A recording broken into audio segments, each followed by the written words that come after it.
s'accorde pour nous annoncer que vers la fin des temps, un descendant des rois de France régnera sur tout l'antique empire romain et qu'il sera le plus grand des rois de France et le dernier de sa race.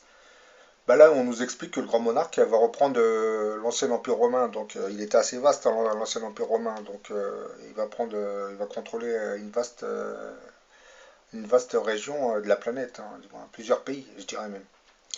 Bah, cette prophétie sera complétée par celle d'un prêtre catholique allemand, Barthélemy Alzauer, hein, 1613-1658, hein, qui lui dira: alors le Tout-Puissant interviendra par un coup admirable que personne ne pourra imaginer, et ce puissant monarque qui viendra de la part de Dieu mettra les républiques à néant, subjuguera tous ses ennemis, transformera l'empire des Français, et régnera de l'Orient à l'Occident. Bah, cette idée sera confortée par le père Padre Pio qui disait que la France cacherait un secret qui devrait se manifester à l'heure établie, c'est-à-dire à l'heure de Dieu. Bah là, comme vous voyez sur la vidéo, vous avez le Sacré-Cœur qui domine la ville de Paris. Bah, on se demande vraiment pourquoi le Sacré-Cœur a été construit en hauteur.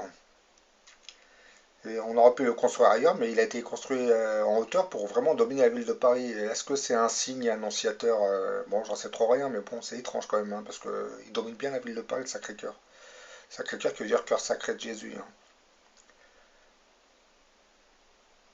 Bah, de son côté, vous avez le bouddhisme nous disait que dans une prophétie que le Bouddha d'Occident, hein, qu'ils appellent le Maitreya, apparaîtrait dans un pays dirigé par le roi des coqs, 3000 ans après la mort de Bouddha. Bah, la France est bien le pays des coqs, hein. Quant à 3000 ans après la mort de Bouddha, ça nous ramène quelques temps après la Deuxième Guerre mondiale, mais bon, ça c'est fictif, hein. Je peux pas dire que ça soit vraiment, ça correspond.